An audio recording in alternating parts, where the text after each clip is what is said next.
I don't think any of us here really would have anticipated the extent. I mean, I think all of us are, especially people that have been involved in these movements and these struggles over the years are very, fully aware of how bad things can be, the kinds of abuses of all kinds and fighting against police brutality in our nation's prisons and in our communities at the hands of the police and law enforcement. But I don't think that, we could have anticipated the level, the extent and the extremity of the depravity that the Trump regime has unleashed, both in terms of what his government is doing, but in terms of what he's encouraging amongst the base, amongst his MAGA supporters.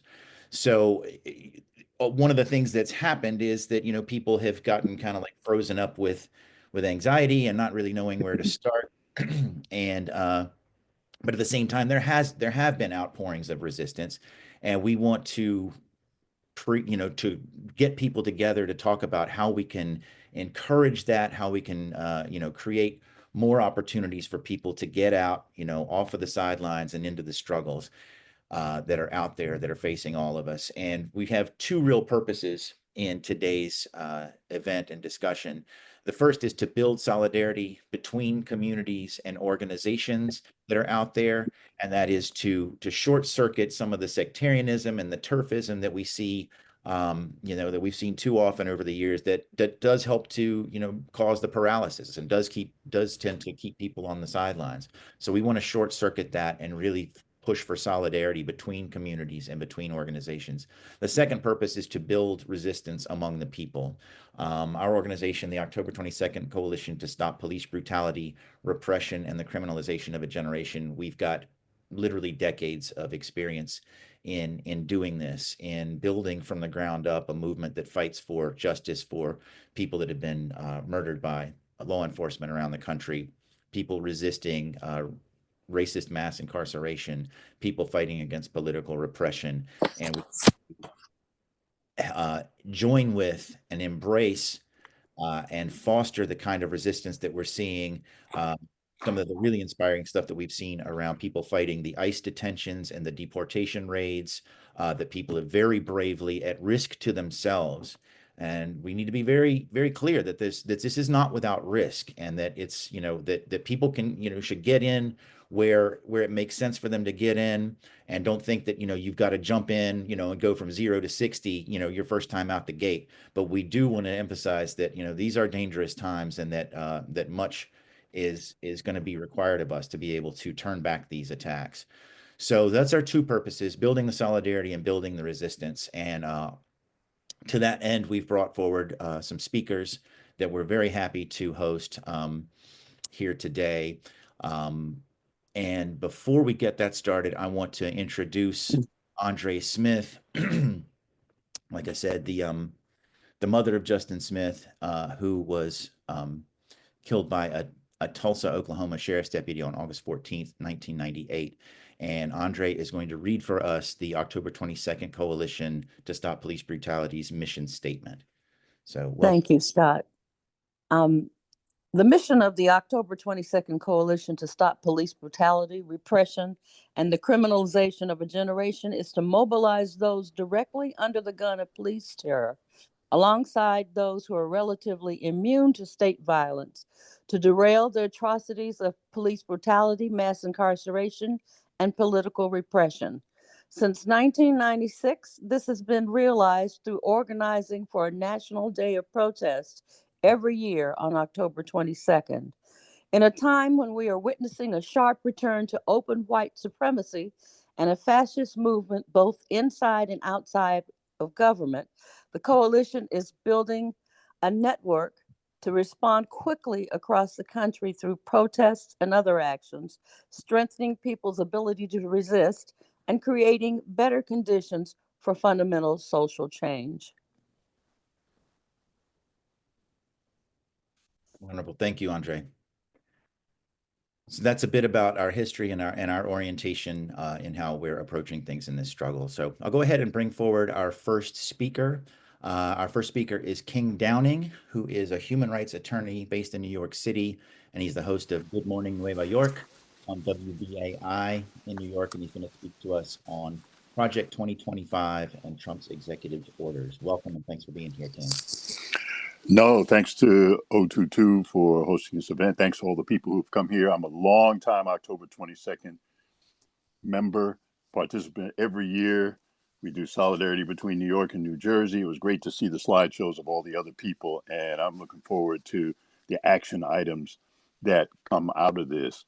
So I have three goals here, and first is to cover Project 25, which lays out exactly, without much detail, but the overall kind of philosophical view of what the creators of Project 25 and now the Trump administration that's adopted it plan to do.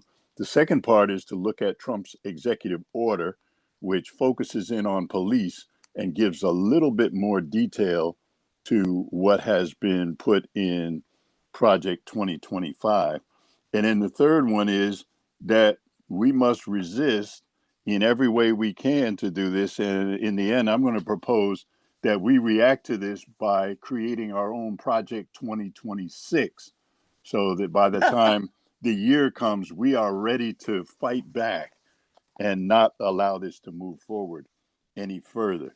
And so just a couple of things are guiding this. I'm trying to start a stopwatch here so that I keep track of my time.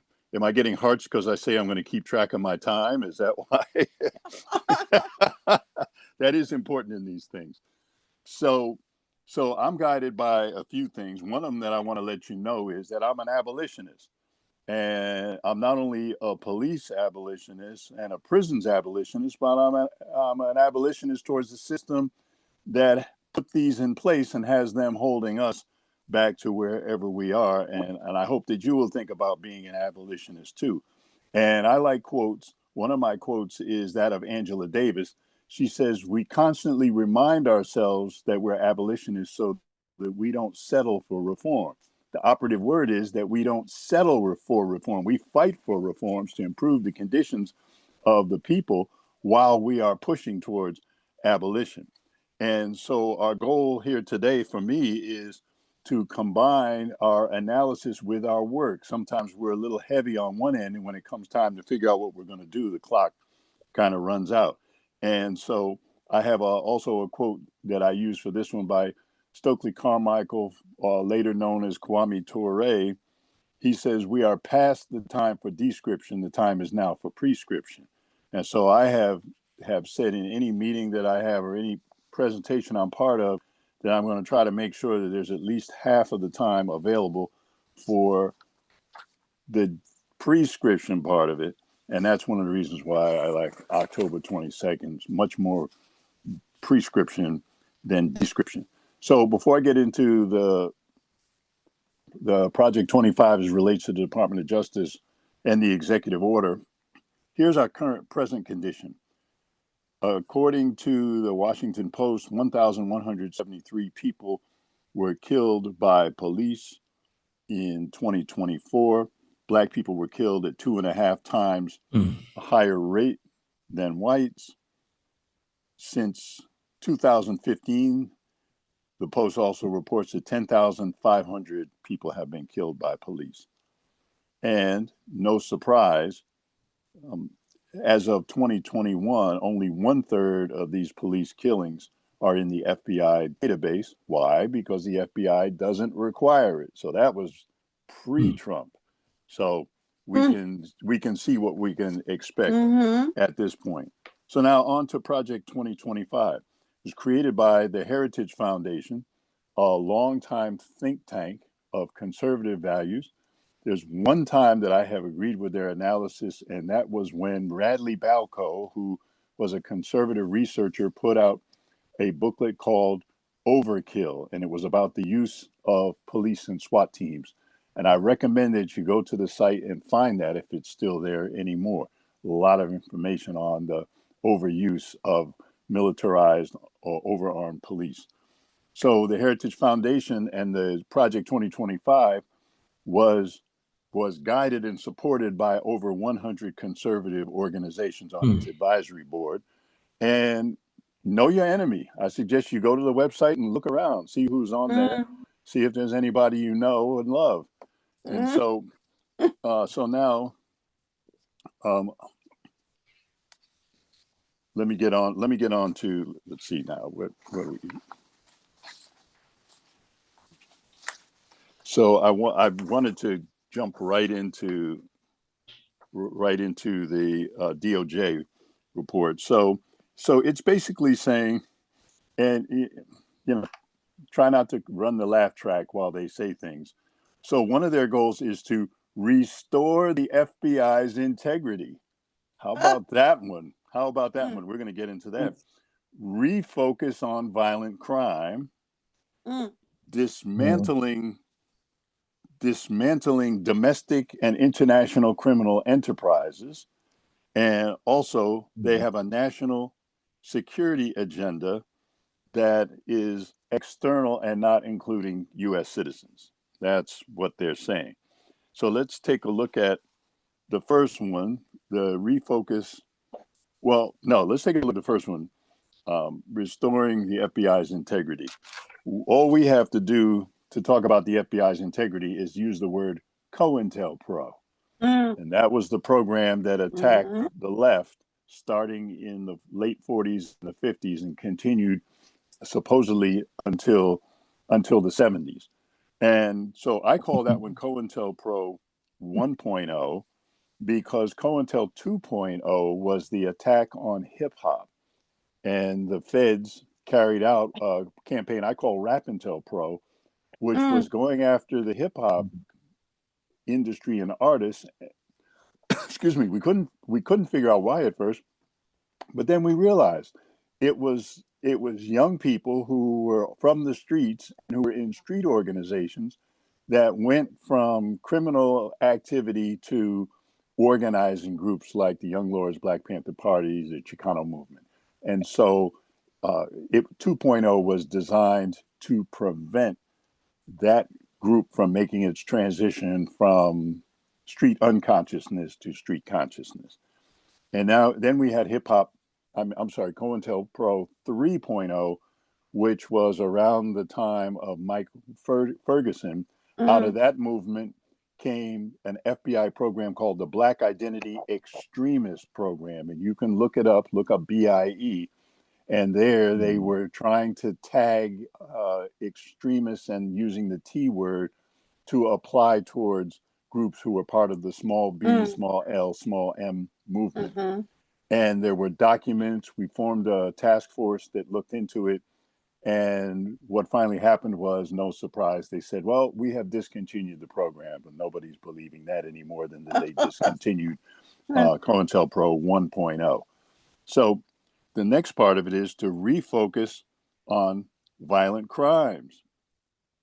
And I'll get into why that's very interesting.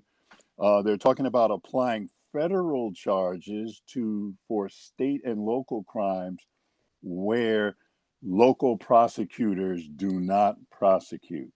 And they're going after the reformist DAs that we've been seeing coming in lately who are looking at decriminalizing, deprosecuting. And so now they're talking about I don't know how they're going to figure out how they're going to get the jurisdiction to do this, but they're talking about trying to slap federal crimes on people for local crimes where the DAs don't take action. They're also talking now about doing that, but also taking legal action against officials and DAs who don't prosecute crimes. So theoretically, they could go after a city council that votes to decriminalize or depenalize certain offenses and certain charges. The last one is they want to do a violent crime. They want to do a violent crimes focus. And I mentioned that earlier. And the joke about that is that they've always been focused on violent crime. If you go on the FBI, on the DOJ website, you will not find anything about white collar crime. I've been investigating this for 20 years. There's no data on it, only what they call index crimes or street crimes. And so my independent research, looking at groups like the Association of Certified Fraud Examiners, say that white collar corporate crime accounts is the value of that is 6% of gross domestic product. Now that's talking about hundreds of billions of dollars is the cost. And when you look at the FBI's data on the cost to society of street crime, it is something like 1/5 of that. And so they're talking about focusing on violent crime is just, that's what we used to call a point turn. When you go, hey, look over there. And what they're doing is they're going to spin everybody's heads, and corporate crime is just going to balloon out of control. It already is. Mm-hmm. And so let's see, in the interest of time, I'll leave it there. And so on to the executive order. And you ought to look at these things. The link for the White House executive order is whitehouse.gov. And we have to go there, and we've got to read. Oh, look at this. Love it. Okay. So I'm going to start. Section 1 is just kind of a general thing, but Section 2 talks about legal defense for police. And they're talking about providing legal resources for the protection of police, and they're talking about forcing big law firms to take these cases on. They're not saying forcing, but that's what they're doing. They've already been leaning on some big law firms who have been caving in because they're being threatened with not getting access to discovery files and other kinds of things. And so it will be no surprise to me if at some point in time we found out that some of these big firms are going to start representing police officers who are charged criminally, as if between their unions and their local governments they don't have enough legal support as it is. They're also talking about indemnifying police for the costs of the prosecutions. Now, what that means is now that it's enough that we pay our local taxes to cover the costs of defending police. Now they're talking about our federal taxes are going to also go towards defending police. Then there's Section 3, which is called empowering police. And they're talking about developing best practices for aggressive policing. And the reason why that's a laugh is because they're already aggressively policing, and I can't imagine what practices they're going to put in place. The only thing I can think to do is to remove whatever practices there are so far that have been trying to prevent aggressive policing. They're going to talk about expanding legal protection for police, and we already saw that in 2025. And so now this is a sort of a drill down into something more specific to the Trump administration.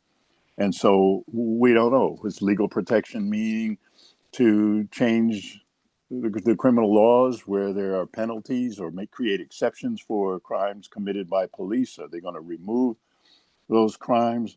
Are they going to increase immunity where police are already prevented from being penalized for things that were part of the code of the police department, by saying that it's the police department's fault?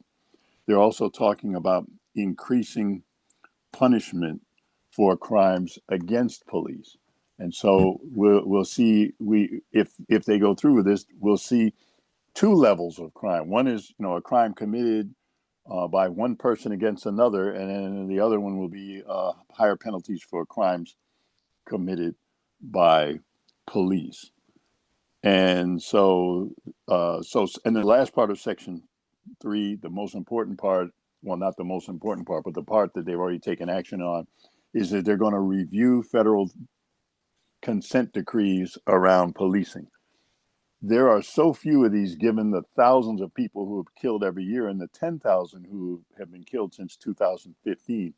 The fact that there's a trickle of consent decrees every year has meant only the worst and least politically connected agencies have any. Since 2021, DOJ was only investigating 11 investigations for what we call pattern and practice, where the police have a pattern of abusing people's rights, whether it's use of force, denial of Fourth Amendment rights, and other things. So there have been only 11 investigations that are active since then. And as of 2024, they were enforcing 12, including Ferguson. So that's a drop in the bucket.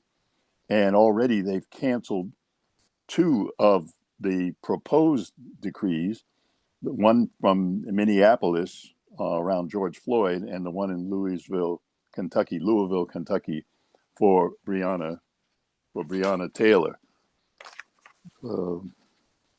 So that does it. Now let's get to the prescription. Just want to check my time here. Okay, so I've got a little bit of time to do that. So as I said, we're here to take action, and I can't wait to get into that part of the conversation. Here's what I'd like to throw into the mix. One, as I've said this before, is to study Project 2025 and to study the executive order, and do that with a mind towards us putting together our Project 2026, where we take each one of these things, we respond to them the way I have so far, and we put together a plan of action on how we're going to counter them. And to see Project 2025, you can't put that in your search engine, or it'll take you to the page where the Heritage Foundation is trying to sell you this book. Imagine spending money for this. But you can go to opdecla.org, opdecla.org, and you can look at it yourself. And then the executive order is at whitehouse.gov. So we're urging people to study it, to pass this along so people know exactly what they're saying, and also give the counter history of claims like, we're gonna make the FBI, whatever it was. So part one is to study this and to share this with others so that people are knowledgeable and can recite it and can react when things that appear to be random in the news and pronouncements, well, people will now realize is part of a grand conspiracy and not just some rant by a Mussolini wannabe. So the next part of it is a course of education for the community. And we've already put this in place, and that involves Know Your Rights workshops. And doing them that speak about the Constitution, that also include role plays, and includes a train-the-trainer component so that people in the community who come to the trainings get trained on how to give workshops in their communities and how to train other people so that this geometrically grows. We're doing this right now in New York City. We've done it in we've had 5 workshops in Harlem, 2 in the Bronx, 1 in Staten Island, 1 in Lower Manhattan.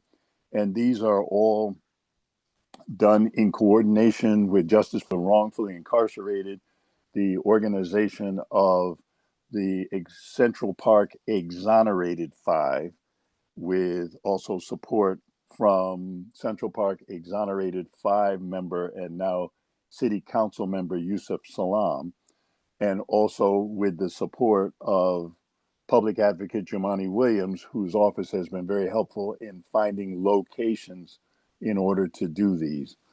So this should be replicated all around the country, and beginning to do these workshops as a way to also let people know that we're available to do the second part of it, and that is to educate people on how to file complaints, even though we find that most civilian review boards are useless.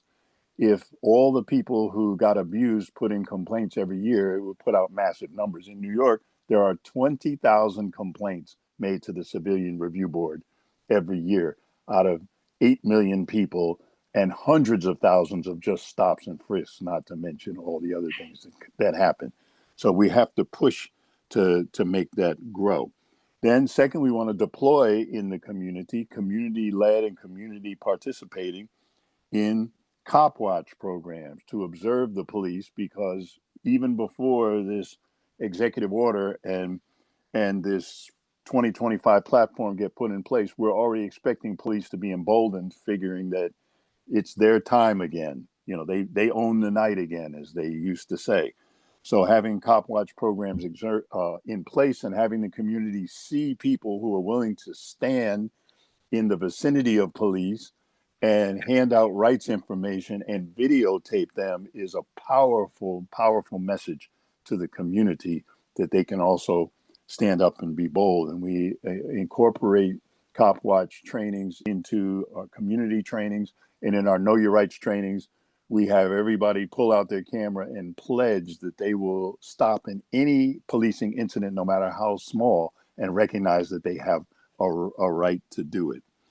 The last part, well, the next to the last part is, and it was mentioned earlier, coalitions and alliances.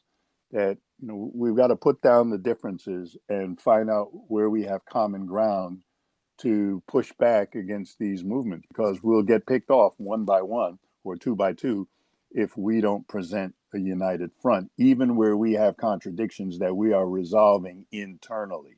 We still have to put that front together. So we're talking about principled alliances and coalitions. We're talking about creating operating agreements. You know, I became a lawyer so that we could find ways to use setting up structures and agreements and the equivalent of bylaws, not only within organizations so that people have a sense of justice when there are contradictions, but also between organizations so that we can keep track of and keep a check on some of the things that the knuckleheads, those are the people who are just on ego trips, come in to disrupt groups, and the ninjas, those who are operatives of the state or sent in by the state or are manipulated by the state in order to disrupt us. And the last area has to do with the families. We must empower the families to organize themselves and have themselves be active parts of the coalitions. And we have to get their stories out. That's the most powerful part of this. One of the reasons why I have stayed so connected to October 22nd is that so many of the families are there, and even here now, and are key parts of the organizing and the telling of the stories. Who better to tell the story? So we have to work harder to get these stories out, not only the new ones, but keep recycling the ones that go further back and have a calendar so that every day is a memorial to at least one family as a date of birth and as a date of transition. The last part that I want to recommend is that the enlightened family members and people like 022 who support those families sit down and work with them around their organizations, always offering to sit down with the foundations. And unfortunately, the police do not choose politically conscious and politically educated and historically knowledgeable people to kill the sons and daughters of. They pick people randomly in the community, and those people many times are not fully aware of this history and the direction the organizations can go to. I always offer to sit down with them, and many of them have, hey, great community support ideas, but they're very reformist. So we want to set up a scholarship fund in the name of our loved one. That's wonderful. I'm all for that. I help them do that. We want to have a police community sit down day. We want to bring police officers to our meeting and to the classroom, but there's very little about advancing what happened to that family member and educating people and finding ways to defend against it. And I understand it could be very traumatic to have to deal with that. It may be easier to just sit down and just do other things in the community. But the family members who have knowledge and are enlightened, we have to have them sit down and begin to turn these foundations into machines that are pushing back on all of this that Trump is going to do. And I'll leave it there. I know I'm under budget, but I'm over time. All right. Thanks, King. Thanks so much for the insights. And we're going to dig into these all together after all the speakers are done. I want to encourage people to continue putting questions in the chat. That's really going to help, help guide our discussion, really going to elicit some of the responses of what people are seeing in the areas where they're coming from. So we're going to welcome now Michelle Gross, who is the president of Communities United Against Police Brutality in Minneapolis, Minnesota. She's a longtime member and one of the biggest and most active groups of the October 22nd coalition. And Michelle is going to talk to us today about the Minneapolis consent decrees, and I believe consent decrees holding, to abusive police departments around the country. So welcome, Michelle. Thanks for being here. Thank you so much for having me today. And I'm super pleased to be talking with everybody about how we go forward, because we really do have to work together to figure out ways to go forward. I wanted to, before I get digging into what's going on in Minneapolis, and I think it's important to talk about Minneapolis because, 5 years ago, we became the epicenter of a very powerful movement demanding police accountability and, looking at stripping away the notion of police as the public safety officials and so forth, and looking at public safety in more concrete ways and more beneficial ways. But, before I dig into that piece, I want to go back and talk for a second about what's a couple of points that were made by King Downing, which I think are really key. And thank you for your prescriptive. I mean, all of what you said was valuable, but I really loved getting into the prescriptive part of it.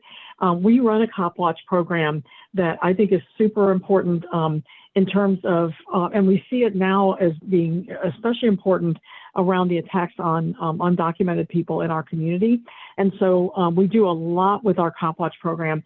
We go out and do cop watch at bar closings because that's when people get beat up a lot. But also, we partner with our coalition partners on, who are doing immigrant rights work to make sure that, we're not having these ICE raids and all of this stuff going on in our community. And I wanted to point out that a sort of kind of cop watch sort of thing that happened in San Diego just yesterday, I believe it was yesterday, where a bunch of ICE thugs showed up at a restaurant in San Diego and basically tried to arrest the workers there. And people shut that down in a New York minute, which I think was, absolutely fantastic. The community stepped right up, and that is exactly what needs to happen. And the ICE people were forced out. Basically the community was like, filming them and shaming them and naming them and basically forcing them out of their neighborhood. And these are the kinds of things that we have to step up and be prepared to do. And I realize that people can take things on at different levels. So I'm not saying everybody has to do those things, but to the extent that we can organize with people to empower them to do these things, this is really powerful stuff. And I also want to talk a little bit about what King said about families. We work extensively with families here. Our group is involved in kind of three pieces of work. One is advocacy for people dealing with the effects of police brutality, including a 24-hour hotline and assistance to families and so forth. The second thing is to get at the policies and practices that undermine, that allow the police to engage in the conduct they engage in. And then the third thing is community education. So we do tons of Know Your Rights trainings in all kinds of facilities. We go to homeless shelters and food shelves and needle exchanges and pretty much any place that you, can think of. We are there basically educating, people about their rights. We even have like Know Your Rights keychains so that if people get stopped by traffic, they know what things to say and just all kinds of stuff, because that does empower the community to, we can't be everywhere all the time. So, and we're all volunteers. Our whole group is all volunteers in our 25th year. And so, we need to empower people so that they can act on their own when we're not around. And so those kinds of things we think are really important. But I want to talk a little bit about what kind of has come out of the murder of George Floyd, because it's important. There's kind of some object lessons here. After the murder of George Floyd, people basically in Minneapolis wanted to see some kind of real concrete changes. And we basically reached out to the Department of Justice and asked them to come and investigate our city. Our Minnesota Department of Human Rights also agreed to investigate our city, our state department, and both did investigations. The Minnesota Department of Human Rights investigation did end up in a consent decree. Some parts of it are good, some parts of it are weak. The DOJ also, Department of Justice, did do an investigation, and frankly, it was a very good investigation. And part of the reason it was very good is because we helped them do it right. The community helped them do it right. We had more than 24 events around the cities. And remember, this was during COVID, so we were doing these things in parks where the communities came together, and we would have these big meetings in the parks where we talked to people about what a consent decree is, what it can do, and then said to the community, if you were writing this thing, what would you want in it?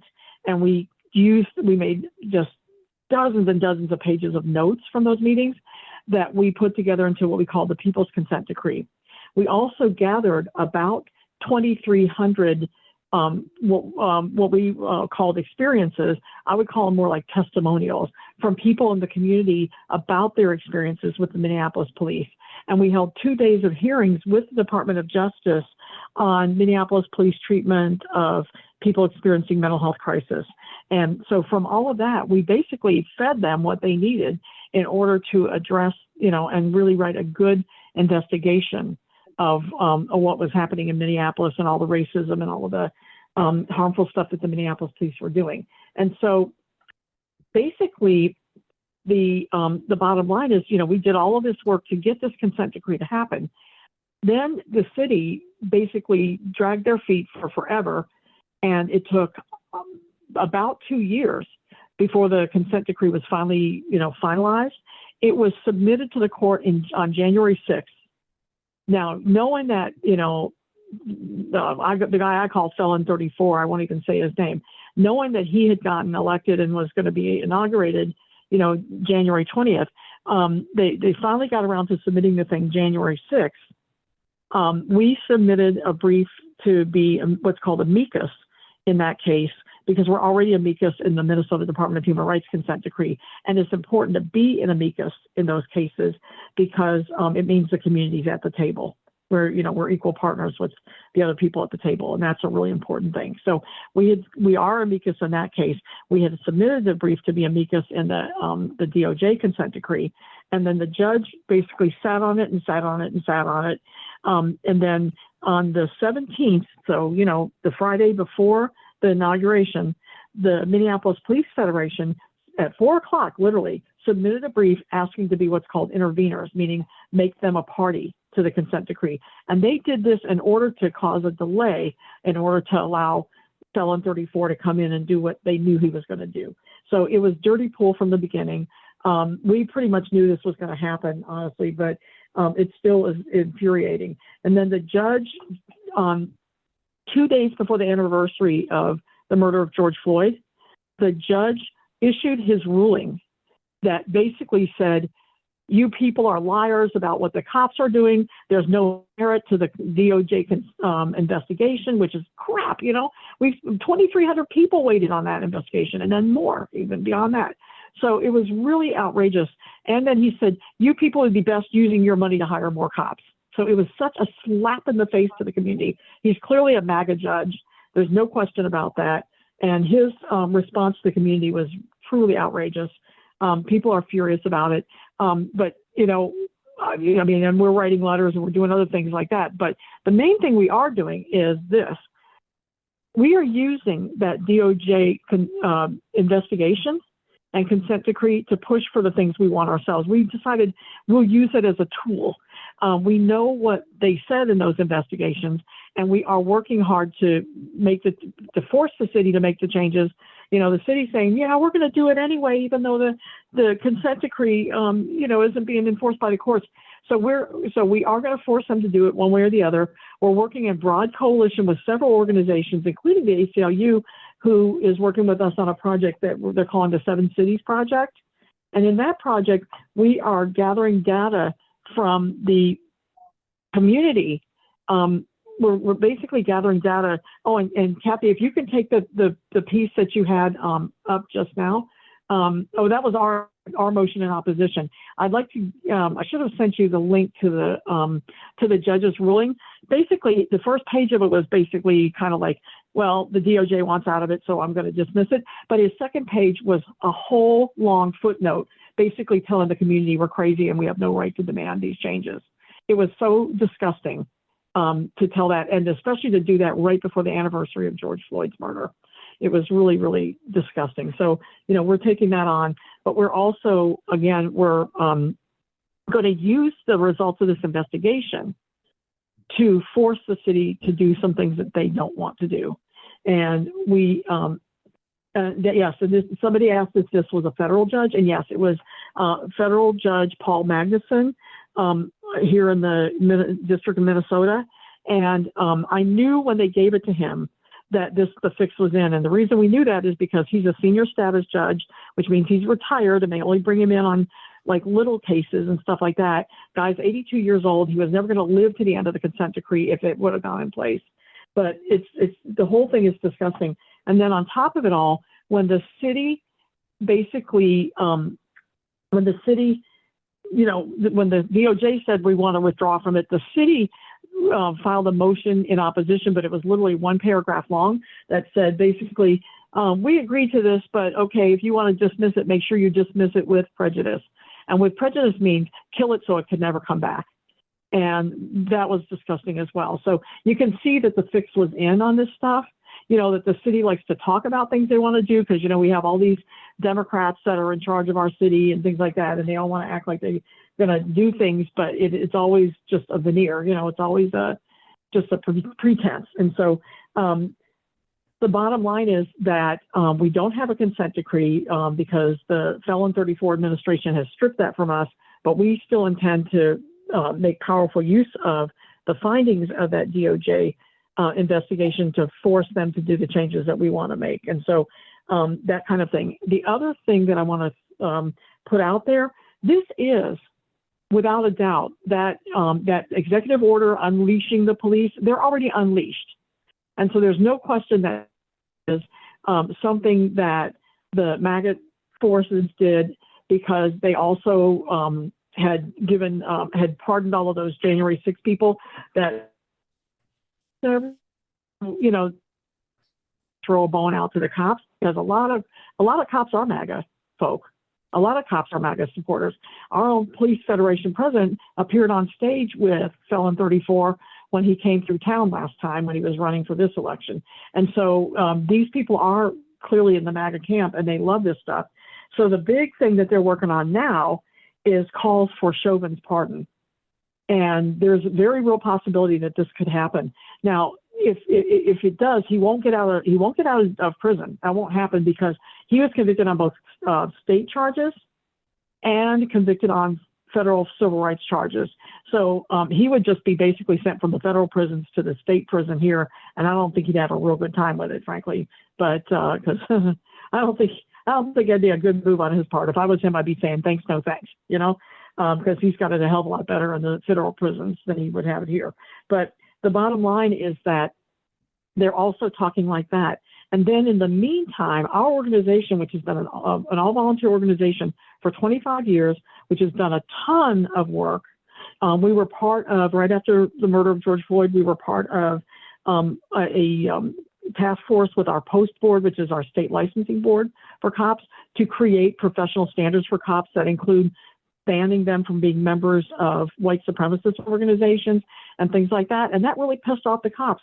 So we had a period of time in our legislature, this current session, where it was only Republicans because the Democrats were boycotting it.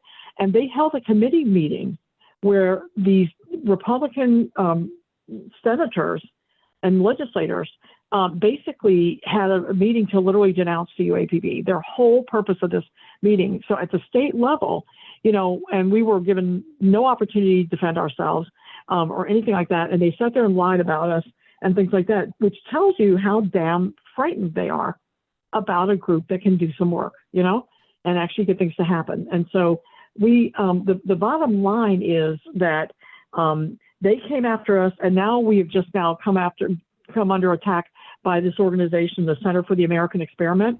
They are after us as well. So we have to be prepared, to do, I think all of the things that King Downing talked about are excellent.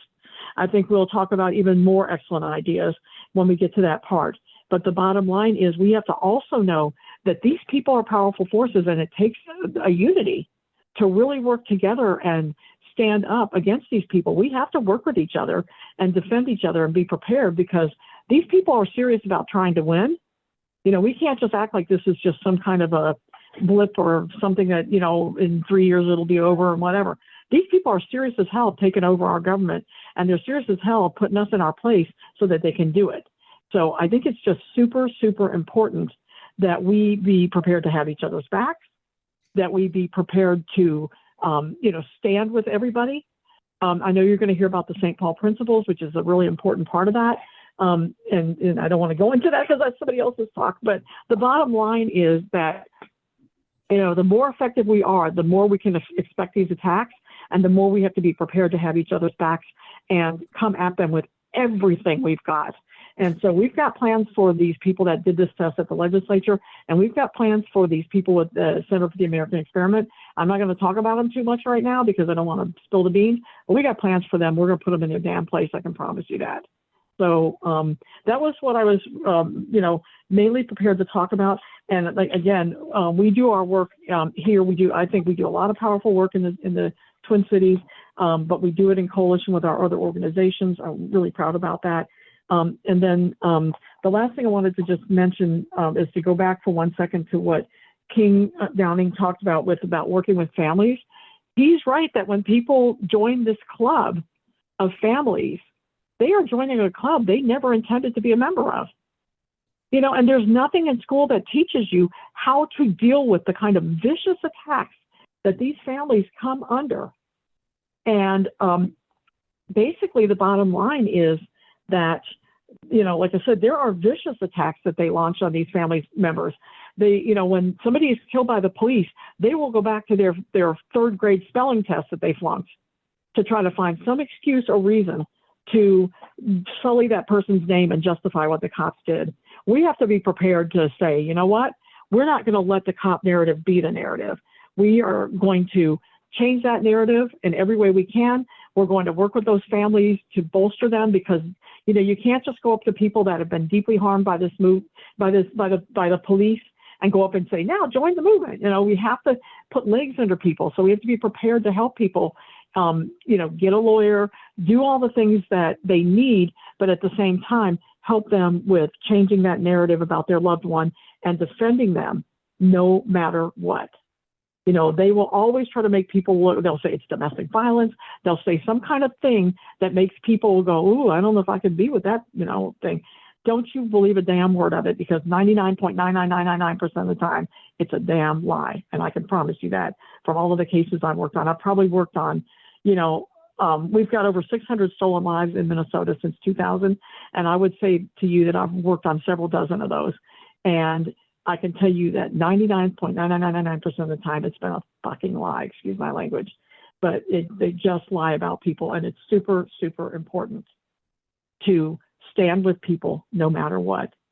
And so I want to encourage people to stand with the families, center the families, and make the families, you know, stories and missions our own, and as we do this work, and remember why we do it. So that's kind of what I plan to say today. So if you have questions, I'm happy to answer. And thank you for listening. Thank you, Michelle.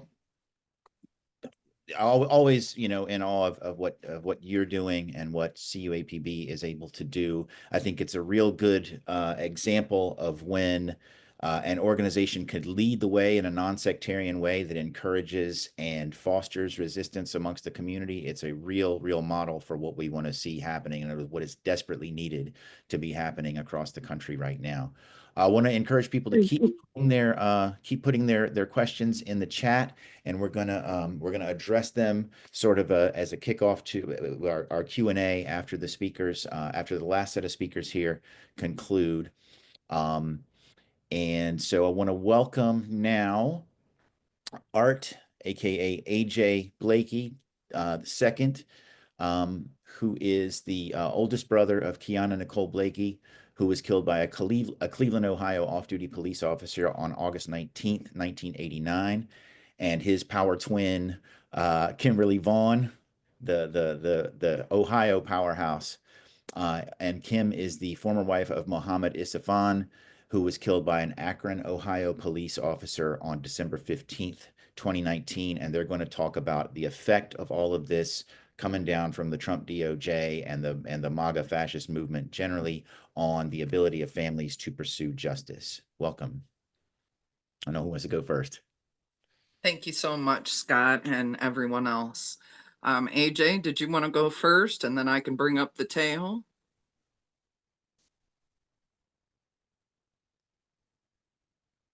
Art, you need to unmute yourself. My brother.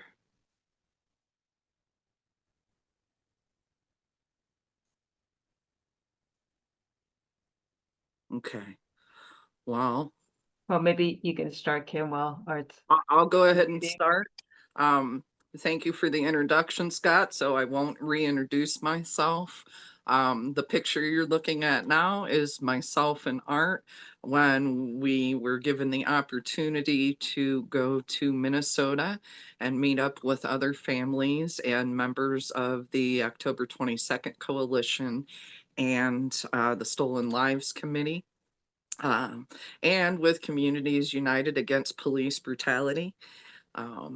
So that is a picture of both of us when we were in George Floyd Square, and what a moment that was. And I'll leave it at that.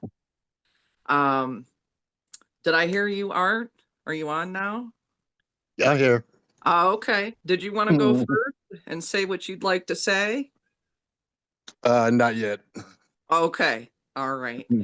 And in fine fashion, Mohammad anytime I speak, he either gives me some kind of technical difficulties or he sends the cats my way.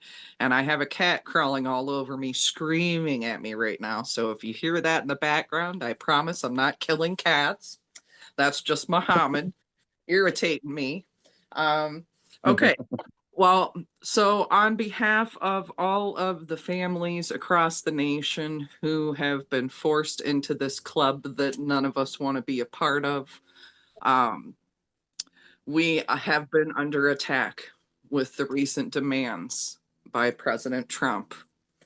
And I'm just going to touch on the things that have the fire blanket that he has basically laid down over our entire movement. And starting off with how he has ordered all civil rights attorneys not to file any more police brutality cases at this time. That's the start. The next level he has moved up to is putting a freeze on all current cases in the system, which does affect Mohammed's case personally. My daughter that I share with Mohammad and myself have filed federal civil charges against the 2 Akron police officers who murdered my Mohammad. And we have been waiting in federal civil court for almost 3 years now for the judge to make a decision whether he is going to throw out Mohammed's case or send us to trial. And if 3 years of waiting wasn't long enough, now Trump comes and puts a freeze on all cases. So 3 years of waiting for the phone call every day, and now we've maybe been waiting for a phone call that will never come. That is unacceptable, especially after everything we have done and all the waiting we have already done. It basically puts the families through the ringer. I've said it before and I'll say it again. They give our loved ones a life sentence of death and give us as families a life sentence in hell. Absolutely. They harass us. They make us out to be the problem for standing up for our loved ones. They make us out to be the criminals because we won't shut up about our loved ones. Never. Because we won't let them brush this under the rug, we become the problem. Not acceptable. In addition to freezing all cases, he also made demands that any cases that recently won a settlement for a family be reopened and reevaluated. As you've heard, he is working to get the officer who killed George Floyd pardoned. And I believe he has already pardoned a couple other officers. rare that they get convicted in this country. But he's doing whatever he can to get them all pardoned. In addition to that, as some of you have heard, the not guilty verdict of 3 of the officers involved in the murder of Tyree Nichols came down. So it's another blow to our movement. It's very discouraging. It seems like we're not allowed to move. We're not allowed to file. Our cases are not allowed to move forward or progress.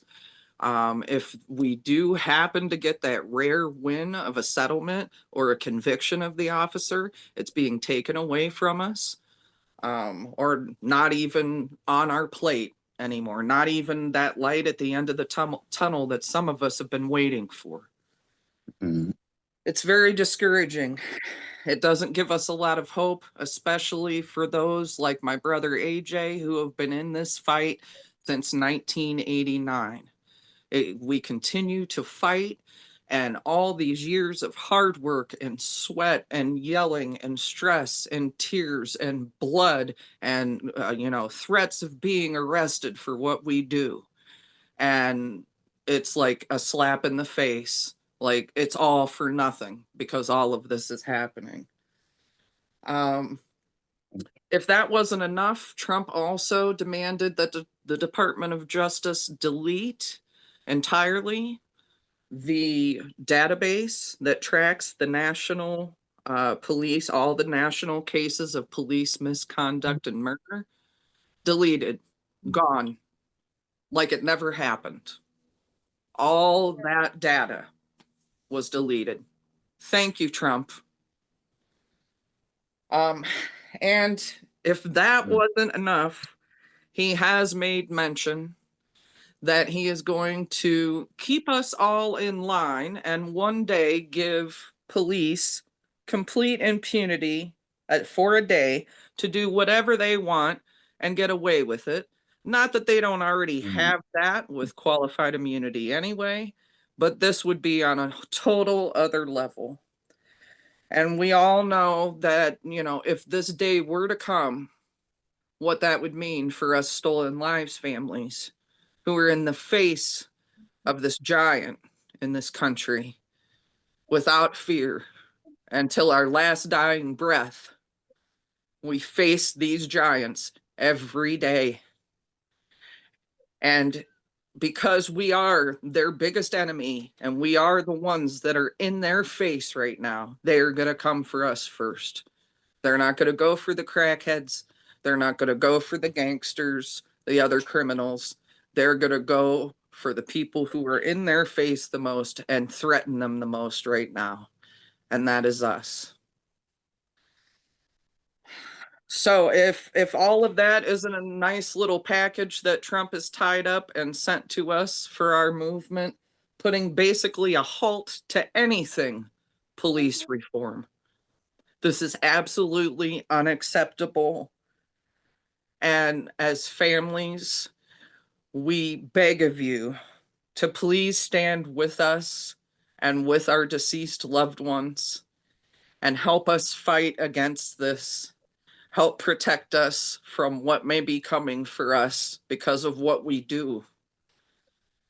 We need you, and we implore you to be there for us. Not only to help us, because in all actuality, it's not going to do anything for us or our loved ones. But with the rate that law enforcement is killing innocent people across this country every day, it's only a matter of time before it comes to your doorstep. And we don't want that to happen. We don't want to add any more people to this club. So on behalf of all of the families in this country, especially us little guys that you don't know about, not only the George Floyds, the Breonna Taylors, how we love them and we thank them for their sacrifice in our movement, but there are so many others of us out there that you have no idea about. So please stand with us and help us do something to stand in the face of this fascist regime. AJ, my brother, go ahead. Okay, and I don't know. The only thing I could add to that maybe is the fact that I have been in this fight, for over 35 years. My sister, who was murdered by an off-duty cop, and many of stories just like hers that have not been heard, and continue, to wane out, with a lot of other, families, that are in the fight that you don't hear about. It seems like, it just increases, every year. And with these things that are coming down through the Trump administration, they just getting worse. And the one that happened here last year, with a family where they came in with assault rifles, and killed this kid, and with multiple bullets. And retribution of the police are getting worse. And because they have immunity, they feel that they are emboldened to do whatever they want to, you know, above, the law. And this, is a thing that is getting worse and is going to affect a lot more people, unfortunately. But I have stood, with the families, and as Kiana's case, has 3 decades old, and we'll continue in this fight. Odds are getting less and less with us, but that don't mean we do not have a fight. We still can do to stand up against this, because this is becoming really fascist. And the fight is going to get harder, but it's not something that is unwinnable. As part of also Refuse Fascism, who puts out that we need to get Trump out, as part of getting rid of his program, against the people, that, have lost loved ones, and more, that it affects. We do, and there's going to be a fight, but it's one that if we stand strong, we can defeat this. And I do have some great belief with that. And I guess that's all I need to say right now. All right. I want to thank both of you so much. And I really want to just take just a second to underline the importance of, and you can hear it in their voices, the importance of the leadership of families of people who have gone through this unforgivable crime. Uh, you really are the backbone of our movement. And I've been doing this long enough to have known people that have gone through this. And Jessie Barber's picture was up on the screen just now, and she just passed away on April 10th after living a life fighting for justice, not only for her son, Gilbert Barber, and not only for other stolen lives, but for fighting for a whole new world beyond the kind of one that creates all of this suffering and all this horror, not just here, but around the world. So, I just want to thank y'all for being so strong. I know that it's hard, and I know that it's, that there's, like you were saying, Kim, that they're on the attack, and it just makes it that much harder. And I think that that really underlines that everything that we do comes back to that. Everything that we do comes back to the need to not just to have fewer stolen lives, or to have, just either have more training for police or that sort of thing. And those things are important, but to stop it, to create whole new conditions under which these kinds of things are unthinkable. So I want to thank you again for your leadership in that. Uh, we're going to jump into Q&A. People have been sharing questions in the chat, so I'm going to kick it over to Kathy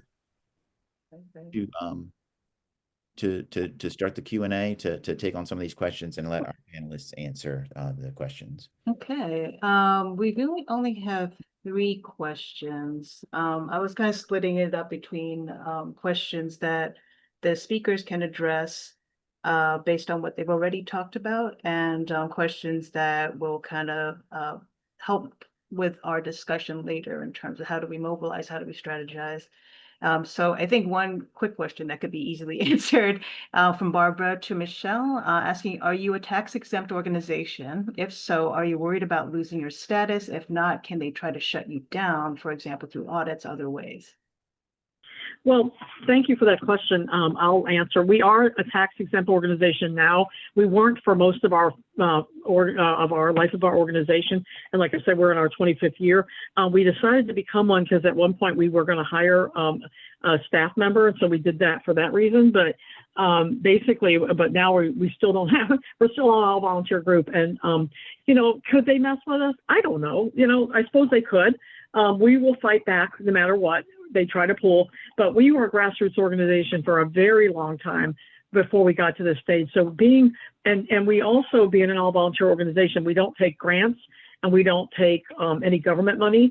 So that kind of keeps us out of that realm of them being able to attack our funds. We are, the only way we are funded is through personal donations that people make to our group. And so, you know, individual donations, and luckily we don't need a lot of money to function. So it, you know, that keeps us kind of away from their ability to manipulate our financial situation. And I think that, you know, kind of helps a lot in terms of that sort of stuff.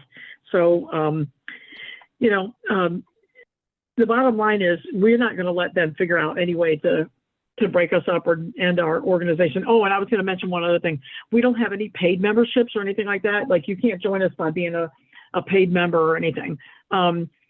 Because we never wanted to sell memberships. First of all, because most of the people that we deal with who have cases are people that are low income, and it doesn't make sense to make people have money in order to get justice.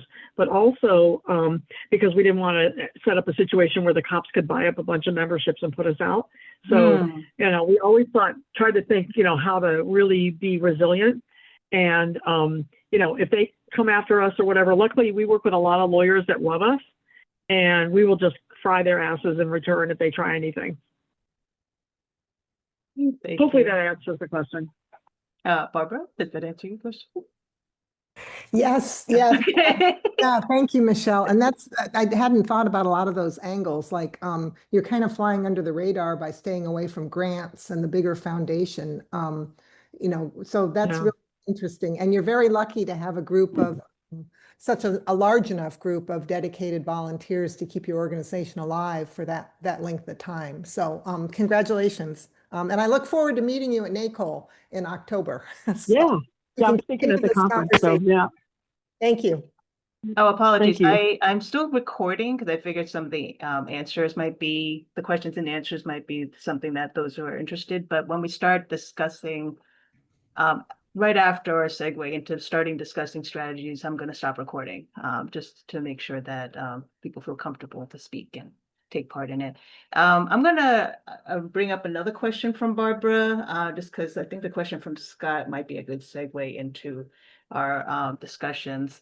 But Barbara also asked King how to help families get legal help. My experience has been that the only remedy, such as it is, the last criminal conviction of an officer in Oregon for homicide was in the 1960s, is through civil lawsuits. And I personally know 2 families in my area who have had incompetent attorneys to the point of being able to file malpractice suits against their own attorney on top of everything else. So King, if you could, I don't know if you can address that. I don't know. Could you repeat the question? Thank you. The main question was how to help families get legal help. So based on what Barbara has experienced and what she has observed from others' experiences, it's been pretty much like civil suits, lawsuits are like, seems to be the only way, the only chance that families have. Yeah, unfortunately, other than organizing, the system has been set up to force people to negotiate to settle for some kind of damages. In other words, putting a small economic value on somebody's life. The 3 things that come to mind is, first, I want to recommend that anyone who is interested in finding an attorney get in contact with one of two groups that are actually connected to each other. One is the National Police Accountability Project. I'm a member of that organization. It was once part of the National Lawyers Guild, but just created its own 501c3. And all of those lawyers are lawyers who do what we call 1983 cases. And these are these kinds of cases where people's rights have been violated by police departments individually and class action suits. The other is that even within National Lawyers Guild chapters, there are lawyers who are not part of the National Police Accountability Project who also take those kinds of cases. Many of them also take criminal cases, and those who are part of the Guild's mass defense committees, of which I'm a member in New York, also will advise and represent organizations around their rights for protests, send legal observers, which I recommended when you have an action. Just reach out to a local guild chapter and have some legal observers sent. Sometimes they're law students. It helps people who are future lawyers get into the idea of doing this kind of support for families, and it builds a relationship with the guild. And so when somebody needs a civil attorney, that relationship already exists between your family or your organization. The third thing is that, as you heard earlier, I'm all about know your rights. And it's good to speak to a movement lawyer about lawyers. And I make myself available. I do more work speaking to families and other people about lawyers than I actually do when I'm lawyering for them, because it is so easy to get drawn into scoundrels who, in civil cases, you're not supposed to pay anything unless you win, but it doesn't mean that they're going to actually work actively for you. And so I'm happy to, if you don't mind putting my email address in the chat, I'm always willing to talk to people about these kinds of issues. We also have, as part of Know Your Rights, how to deal with a lawyer when a lawyer is or is not doing the things you want. And I'll just give one quick example. It'll just take 30 seconds. So many times people call me and say, my lawyer's not getting back to me. I said, so what kind of communication you have? Well, I called and I called and I called and I sent an email and I called. Well, lawyers are supposed to respond to all communications, but if they don't, there's one way to actively get them engaged, and that is to send a letter. And I've heard so many people to put their complaints into a letter and mail it, because an attorney can ignore a phone call, ignore a voice message, and is not required to put emails into the file. But letters of complaint must be in the file. And then from there, our conversations go into how to actually file complaints early on before it gets too bad.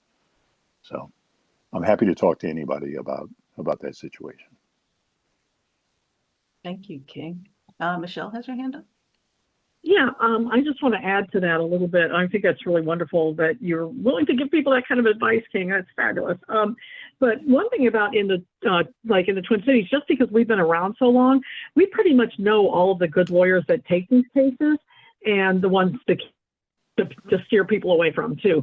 And so I think it's kind of part of our work as a group that, as part of our advocacy for families, is we kind of know how to steer people a little bit and get people engaged and involved in cases. And so I think it's really, a useful thing for groups in your own areas to learn who's worth working with and who not so much.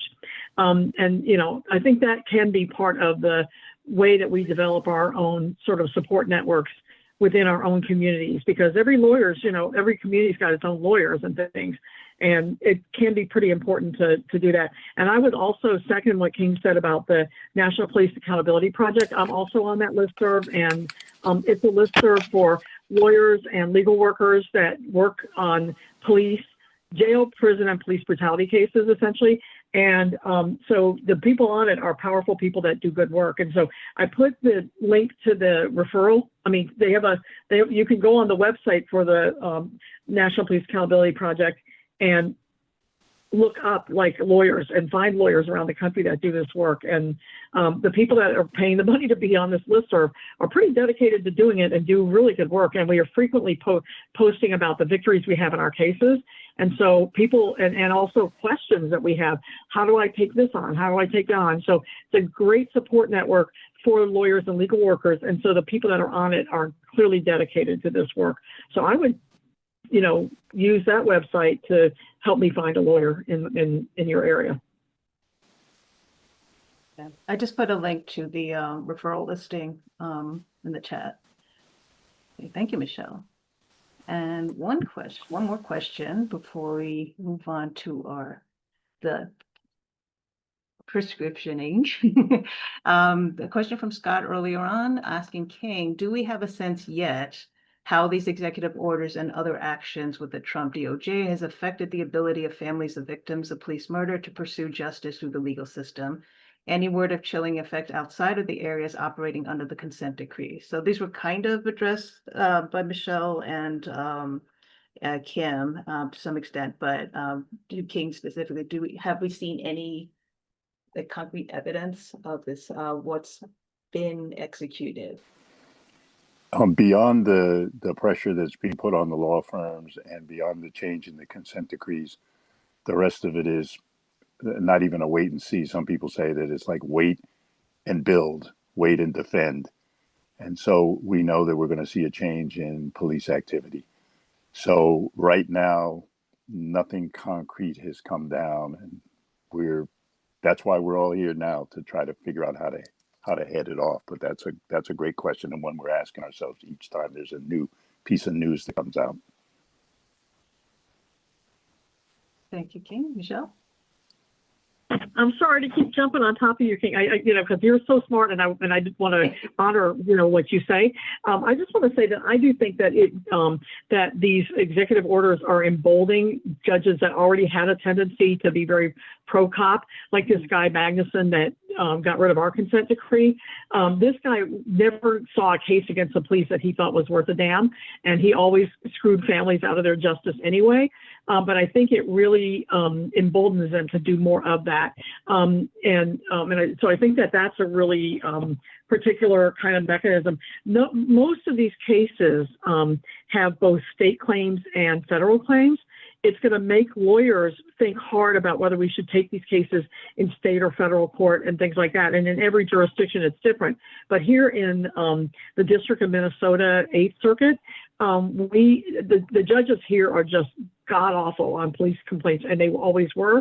But these executive orders embolden them to have a guy like, a jackass like this Paul Magnuson, who wrote this opinion, who wrote the order dismissing our consent decree, to write this lengthy footnote on the next page all about you people are out of your minds and how could you possibly think that this is something you need to do, and the cops are great and you should spend your money on them and all of this crap. It emboldened him to write a bunch of garbage on the eve of the 5th anniversary of the murder of George Floyd.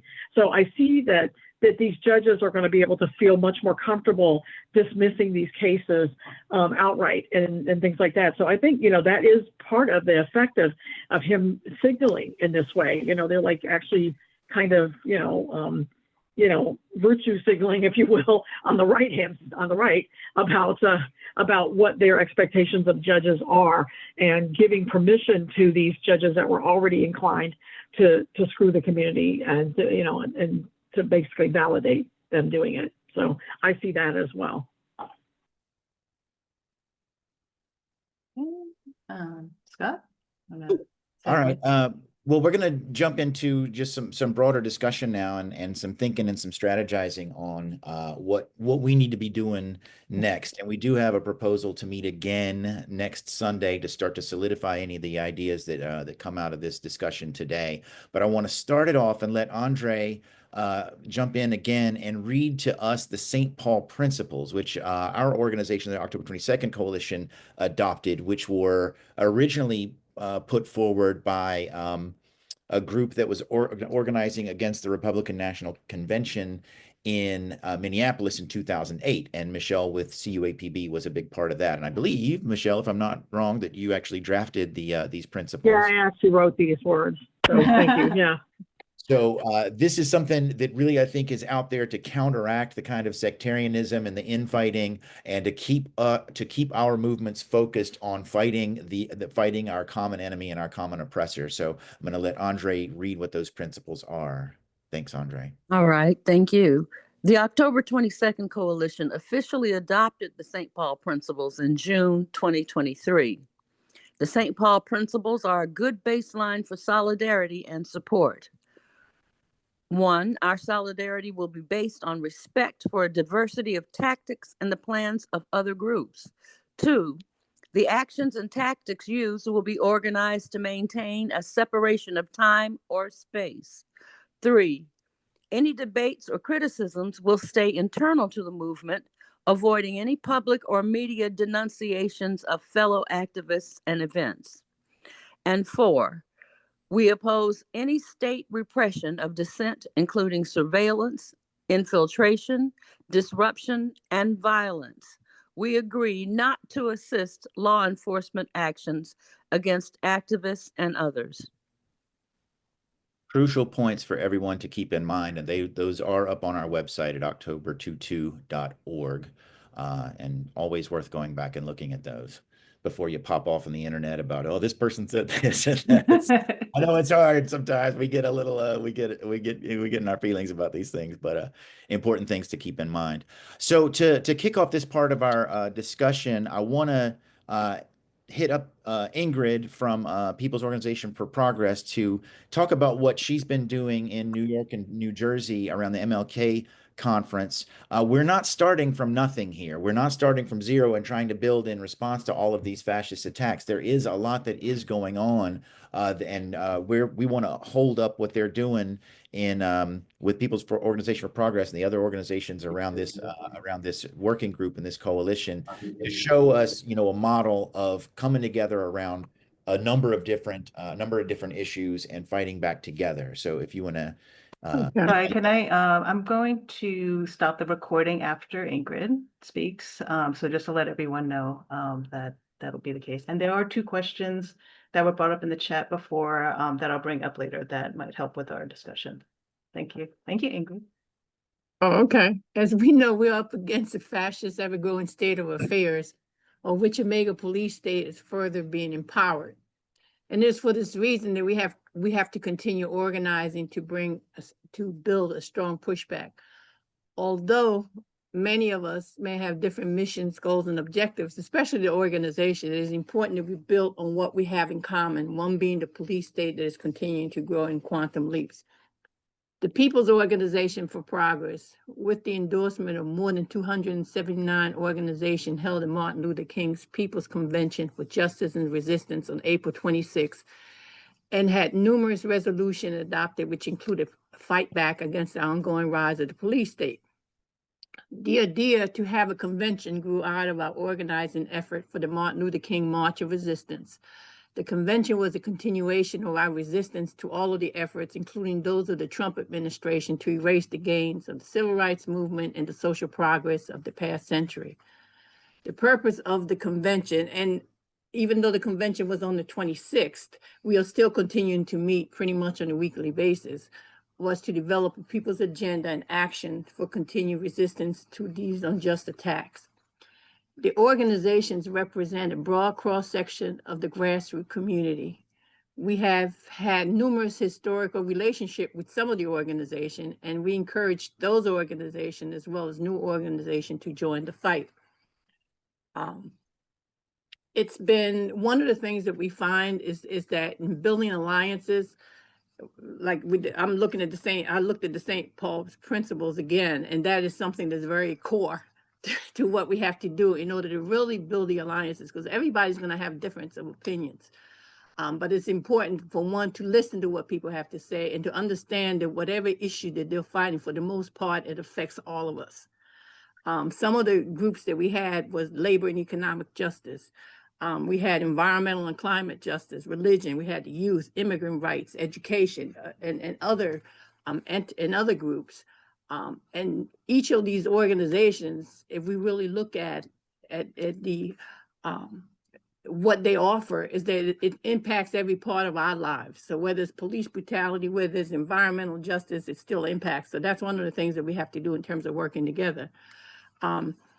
So we continue to meet. The other thing too is we build a calendar to see what the other organizations have plans in terms of events, and then we support those events. We encourage other people to support those events so that we all support each other, and because we only have one enemy and we know what that enemy is. So one of the things too, which is important for us, that since we became part of October 22nd, was we will be encouraging these organizations to bill for the October 22nd day to stop police brutality, repression, and the criminalization of a generation. This year's date we're looking at is on a Wednesday, October 22nd, 2025. So as we continue having these meetings, because we meet and we'll meet Monday and we'll meet another Monday. So it's an ongoing piece, because we understand that in order for us to really organize and fight, it's gonna take time and it's gonna take effort, and we're gonna have to use every means necessary. So again, I think it's important to really take into account and understand what each organization stands for and how we can complement each other in that struggle, because it is a united struggle.